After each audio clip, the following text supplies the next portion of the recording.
से आज क्लास 7 में इंग्लिश ग्रामर के लास्ट पार्ट का है फ्यूचर परफेक्ट कंटिन्यूअस टेंस को बताऊंगा। उससे पहले मैं आपको बता दूं कि हमारे विद्यालय SB public school intermediate college में जो इस साल का रिजल्ट है वो 100% है, जिसमें एक दो बच्चों का नाम मैं बताता हूँ।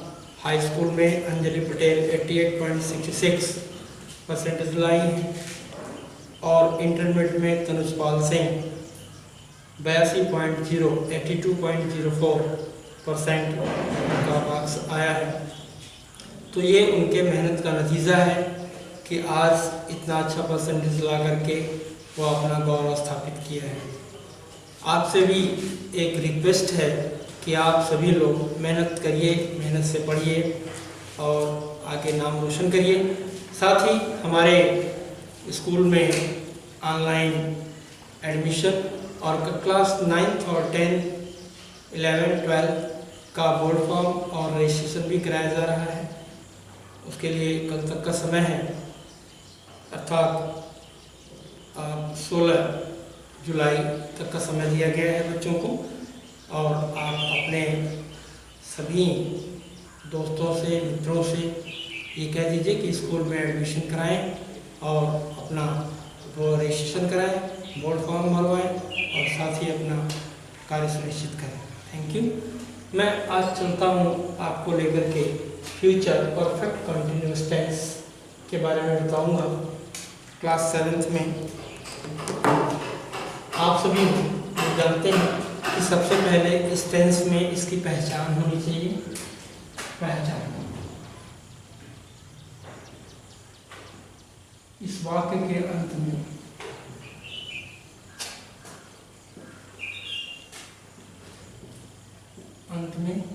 रहा होगा, रही होगी, रहे होंगे,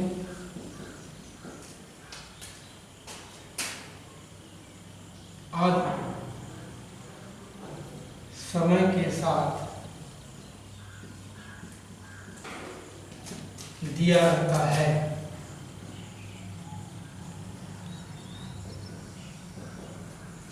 इस वाक्य में रहा होगा, रही होगी, रहे होंगे और साथ में समय दिया होगा, तो आप समझ जाइएगा कि ये फ्यूचर परफेक्ट कंटिन्यूअस टेंस है। अब इसका नियम क्या है? नियम देखिए, ये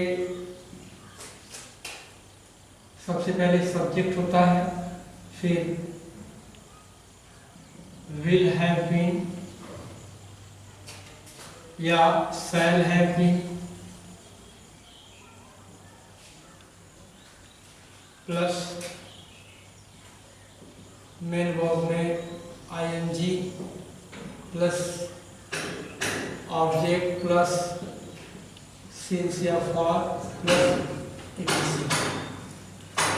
ये आपको देखना होगा कि सबसे पहले कर्ता होगा और कर्ता के अनुसार आपको will have been, shall have been का प्रयोग करना होगा। कैसे प्रयोग करना होगा? आई और बी के साथ शैल हैव बीन, से सभी सब्जेक्ट के साथ, सभी कर्ताओं के साथ विल हैव बीन का प्रयोग करते हैं। मेन वर्ब में आईएनजी, फिर ये ऑब्जेक्ट अर्थात कर्म है और सिंस या फॉर लगाएंगे और इसके बाद जो शेष बचता है उसको लिखेंगे। इसमें मैंने पहले बता चुका हूँ कि सिंस या फॉर कहाँ लगाएंगे। सिंस जो है वह एग्जैक्ट टाइम के लिए, पॉइंट ऑफ टाइम, और फॉर का प्रयोग पीरियड ऑफ टाइम अर्थात और जो अनिश्चित समय होता है उसके लिए प्रयोग करते हैं। तो इसमें सबसे पहले देखें, जैसे एक उदाहरण एग्जाम्पल में आपको बता रहा हूँ।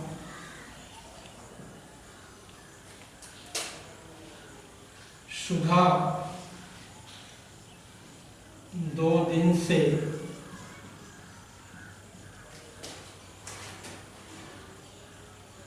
किताब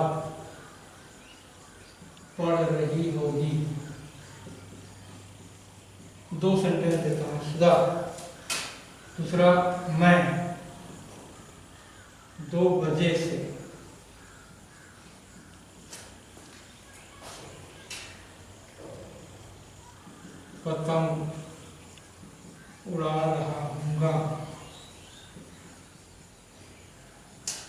ये दो सेंटेंस है। अब आप देखेंगे कि इसमें जो सब्जेक्ट है वो सुधा सिंगुलर है, एक वचन है, और ये बहुवचन है।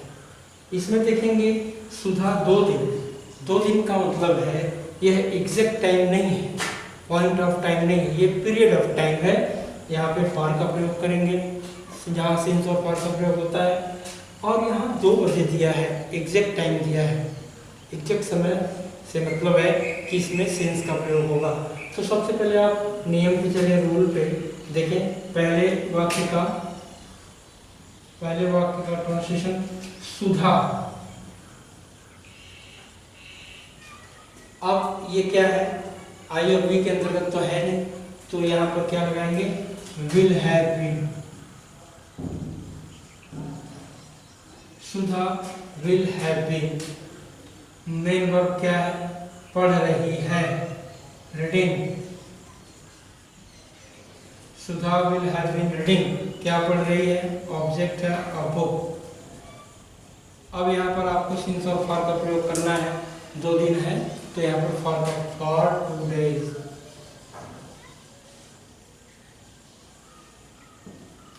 बस ये बन गया सेंटेंस। अब सेकंड की बारी है। सेकंड में I shall have been। Main verb क्या है, उड़ाना, उड़ाने की English flying, flying the kite. अब देखिए 2 बजे से है, सिंस 2 o'clock, सिंस 2 o'clock, ये था सेंटेंस। अब आप देखिए कि इसमें कहाँ पे फॉर का प्रयोग किया गया है और कहाँ पे सिंस का प्रयोग किया गया है, राइट। अब हम चलते हैं, इसमें नेगेटिव सेंटेंस है।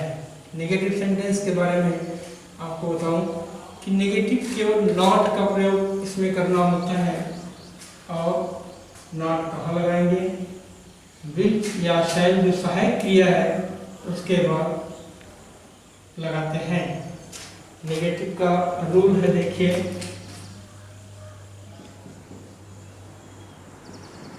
नेगेटिव सेंटेंस,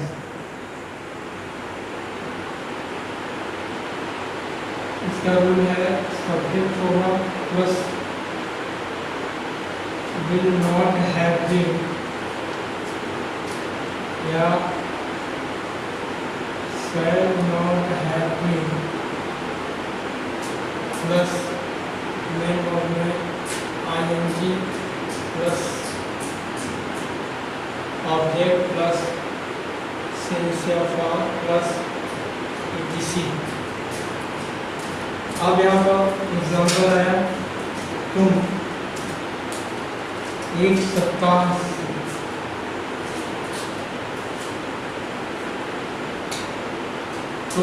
सप्ताह से किताब पढ़ रहे होते। ये सेंटेंस है, ध्यान दीजिएगा। यू यहाँ पर सब्जेक्ट है, you will not have been reading। Last में रहता है मैंने बुक पढ़ रहा होगा, तो you will not have been reading a book। अच्छा, कभी कभी कंफ्यूजन होता है बच्चों, देखिए ध्यान से, कहाँ पर आप ए का प्रयोग करेंगे, कहाँ पर 2 का प्रयोग करेंगे। तो आप ये देखिए कि ए का जो आर्टिकल होता है, आर्टिकल 3 होता है, ए एंड और द। तो आप ये देखिए कि हम द का प्रयोग जहाँ पे करेंगे वो निश्चित होता है, इसको कहते हैं डेफिनेट आर्टिकल। डेफिनेट का मतलब जहाँ पे निश्चित हो, जैसे रामायण महाभारत, ये निश्चित हो गया। किसी स्थान का नाम हो वाराणसी, या ताजमहल किसी वस्तु का नाम हो, तो वहाँ पर आप द का प्रयोग करेंगे। बच गया ए और एंड का प्रयोग, तो हम लिखते हैं इंडिफिनिट आर्टिकल में, इंडिफिनिट आर्टिकल जो होता है उसमें ए और एंड का प्रयोग आप जानते हैं एंड का प्रयोग जो वॉवेल से शुरू होता है, जैसे एप्पल, अम्ब्रेला, ऑरेंज, ये सभी ए ई आई ओ यू वॉवेल होता है 5। उससे सबसे पहले जो alphabetical A E I O you से प्रारंभ होता है उसमें एंड का प्रयोग करेंगे। शेष सभी में जो इंडिफिनिट होता है, अनिश्चित होता है, उसमें हम ए का प्रयोग करेंगे। ठीक है, तो यहाँ देखिए you will not have been reading a book. एक सप्ताह ये निश्चित समय नहीं है, निश्चित समय नहीं है, इसलिए क्या लगाएंगे, फॉर का प्रयोग करेंगे। Reading a book for a week, ये नेगेटिव सेंटेंस हो गया। आइए चलते हैं हम इंट्रोगेटिव सेंटेंस की तरफ। इंट्रोगेटिव सेंटेंस मतलब प्रश्नवाचक वाक्य। अब प्रश्नवाचक वाक्य में हम देखते हैं कि क्या क्या होता है। प्रश्नवाचक वाक्य दो प्रकार के होते हैं। एक तो होता है क्या से प्रारंभ,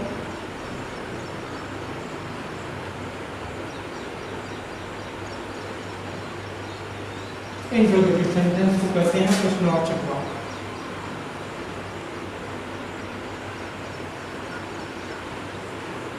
इसमें दो प्रकार से होता है। एक तो होता है क्या से प्रारंभ होता है, इसको हम कहते हैं यस और नो टाइप सेंटेंस। एक क्या, क्यों, कब, कहाँ, ये आता है वाक्य के बीच में, तो इसको WH टाइप कहते हैं। WH type. तो सबसे पहले हम क्या से प्रारंभ होने वाले वाक्यों को बताएंगे। क्या से प्रारंभ होने वाले वाक्य,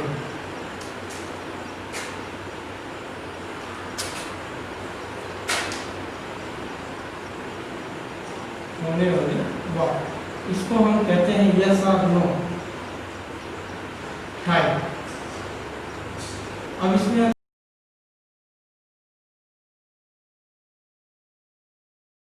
देखेंगे तो क्या से प्रारंभ होने वाले का रूल क्या है, ये देखिए। पहले विल या शैल सबसे पहले लगा देंगे, फिर बीइंग, सॉरी सब्जेक्ट आएगा, फिर हैव बीन प्लस विल या शैल सबसे पहले लगाएंगे क्या से प्रारंभ होने वाले वाक्य में। इसमें हम क्या क्या अंग्रेजी नहीं लिखते हैं, सहायक क्रिया को सबसे पहले लिखते हैं विल या शैल, फिर मेन वर्ब में आएंगे प्लस ऑब्जेक्ट प्लस सिंस या फॉर प्लस ETC। ETC का मतलब एक्सेट्रा, इत्यादि। इसके अलावा अगर कुछ आता है तो हम उसको किसी कहते हैं। तो इसमें उदाहरण है, एग्जाम्पल है कि क्या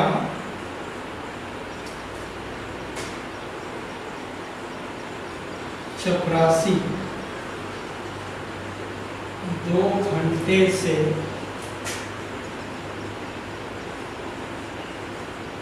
घंटियां बजा रहा होगा। ये थोड़ा बड़े से लेवल के प्रश्न हैं, इसलिए आपको, लेकिन बहुत सिंपल है। इसको अगर आप इसके रूल्स को अच्छी तरीके से फॉलो करेंगे तो it is very simple to you solve this questions. क्या चपरासी 2 घंटे से घंटियां बजा रहा होगा। अब हमने बताया है नियम को कि विल या शैल सबसे पहले, तो सब्जेक्ट के अनुसार हम विल या शैल को लगाएंगे। क्या लगाएंगे भाई, विल, क्यों, हैव बीन, बजाने के अंग्रेजी रिंग होता है, ringing, RING, ringing the bell. कब से, 2 घंटे से, 2 hours।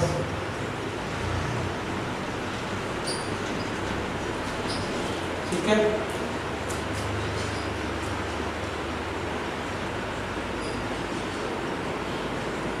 अब आप देखेंगे कि इसमें इंट्रोगेटिव नेगेटिव वाक्य आता है। जैसे अब इसी को ले लीजिए, क्या चपरासी 2 घंटे से घंटियां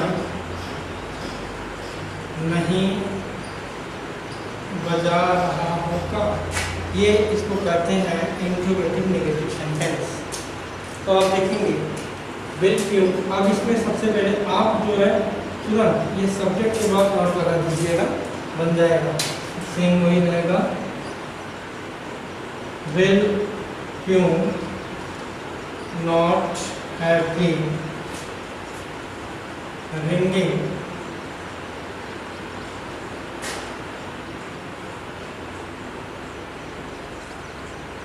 ringing the bell for 2 hours। ये है, ये था इंट्रोगेटिव और इंट्रोगेटिव नेगेटिव सेंटेंस। इसको आप अच्छी तरीके से ध्यान में रखिएगा। अब हम आते हैं WS टाइप क्वेश्चंस में, तो उसको भी देख लीजिए कि WS टाइप क्वेश्चंस क्यों कहा गया है। क्योंकि जो वाक्य प्रश्नवाचक शब्द होते हैं, क्या, क्यों, कब, कहाँ, कैसे, इन सब की अंग्रेजी WS से शुरू होती है। तो जैसे क्या की अंग्रेजी what, WHAT, why, WHY, where, WHERE, तो सब में WS लगा रहता है, इसीलिए हम इसको WS टाइप क्वेश्चंस कहते हैं। अब देखिए इसके नियम। WS टाइप क्वेश्चन, इसके रूल है why, where, what। ये वाक्य के बीच में आता है तो उसके अंग्रेजी हम सबसे पहले लिखते हैं।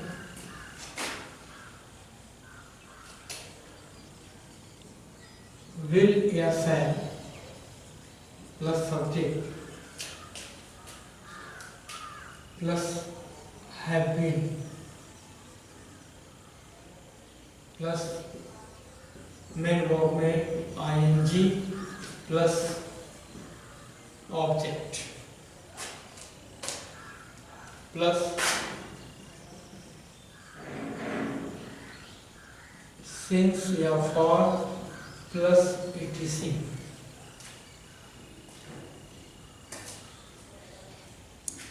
अब इसमें फॉर एग्जांपल देखिए,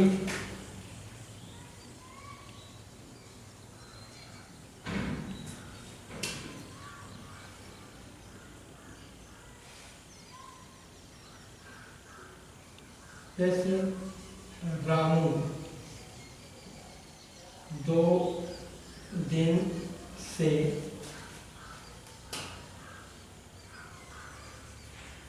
फल क्यों खा रहा होगा। रामू 2 दिन से फल क्यों खा रहा होगा, प्रश्नवाचक चिन्ह। अब देखिए वाक्य के बीच में क्या है, क्यों। अब तो नियम के अनुसार इसके अंग्रेजी लिखेंगे why, will Ramu have been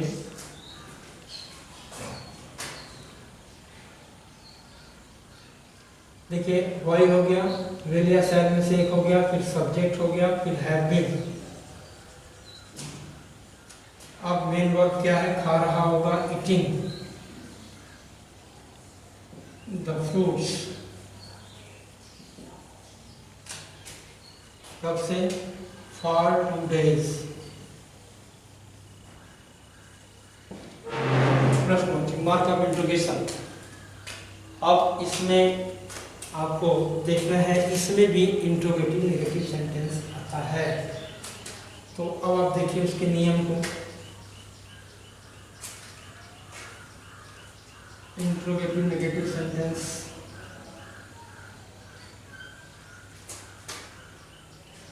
इसको कहते हैं प्रश्नवाचक नकारात्मक वाक्य। Interrogative negative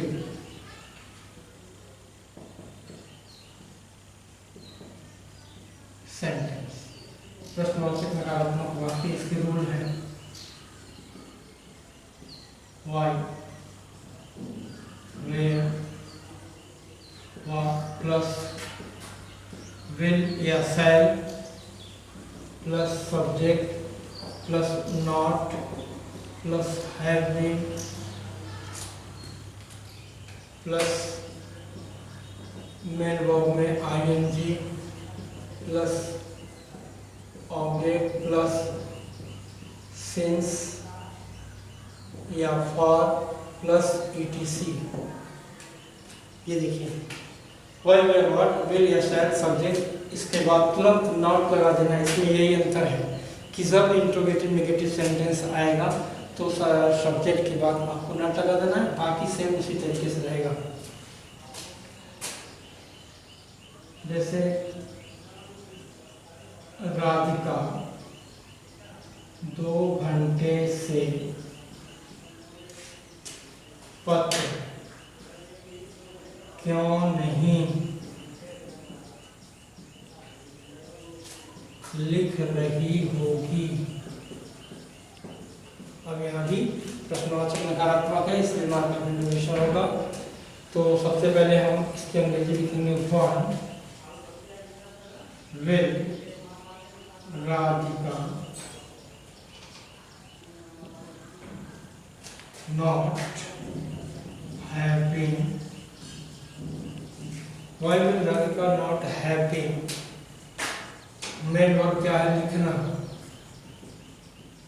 Writing a letter. Why will Radhika not have been writing a letter for 2 hours? For 2 hours. Radhika 2 घंटे से पत्र क्यों नहीं लिख रही हो। देखिए यहाँ पे प्रश्नवाचक भी है और नकारात्मक है, इसीलिए इसको हम इंट्रोगेटिव नेगेटिव सेंटेंस कहते हैं। तो वाई वेयर व्हाट में से एक हो गया, फिर सहायक क्रिया विल या शैल में से एक हो गया, मेन ये सब्जेक्ट हो गया, फिर सब्जेक्ट के बाद तुरंत नॉट हो गया। तो why will Radhika not have been writing a letter for 2 hours। तो ये सारे सेंटेंस थे, आपको मैंने कुछ बताया। और आप जो है इसको अच्छी तरीके से गहन अध्ययन, जिसको हम कहते हैं गहन अध्ययन करेंगे तो ये आपके लिए बिल्कुल सरल हो जाएगा और आगे प्रगति करते रहेंगे। थैंक यू, धन्यवाद।